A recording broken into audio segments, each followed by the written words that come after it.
Alright, good morning everyone. This is the third video in our series doing top to bottom analysis on Euro USD. Apologize for the noise. I apologize for the noise. Just putting my trackpad in order. Okay, let's delete this. So what's our itinerary for today?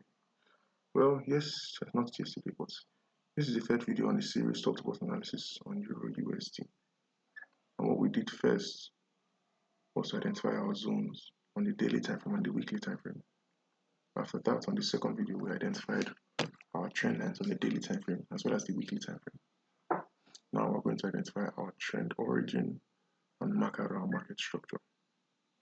So what is our trend origin? Well, before we even say, how can we know where our trend origin is if we don't know what a trend origin is? So what is a trend origin? The trend origin is the point that indicates the beginning of an old trend, the beginning of a new trend and the end of an old trend. Trend origin, as the name implies, can simply be stated as where the trend begins, very straightforwardly. But to put a little bit more depth, the trend origin is where the one trend ends and another begins. So you can see quite clearly that price was going in a bearish, it was a very clear bearish downtrend here. And then when price got here, what happened? Break of structure, price continued bullish. So you can see that at this point here, there was a change in the trend from a bearish to a bullish. So that makes this point here my trend origin. That makes this point here my trend origin. I could actually end the video here, that's my trend origin, that's my trend origin, as we've learned something today. But where the trend origin is, then we can mark out the trend. We can even see that the trend origin matches up with the first base of our weekly trend line, which is a good thing for our trend. So the next thing for us to do now is to identify our market structure. So starting from here where the trend began, how has the trend moved? We have seen an impulsive, correctional, an impulsive move, a correctional move, an impulsive move, a correctional move. An impulsive move just barely breaks through. A correctional move here, then an impulsive move. This one is a very clear break, but then, okay, there's been a break of structure. Sorry about that. There's been a break of structure. Now let's draw them out, because you can't leave this kind of lines on your charts. They don't let you really use, So we have an impulsive move here. We have a correctional move here.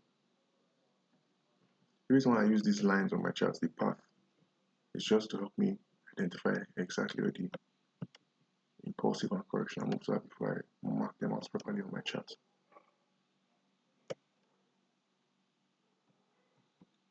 We have an impulsive move here. We have a correctional move here. Then we have this impulsive move here. So let's make this one, let's change the color a bit just to give us some, let's make it, no, I don't like that. Let's make it lighter blue.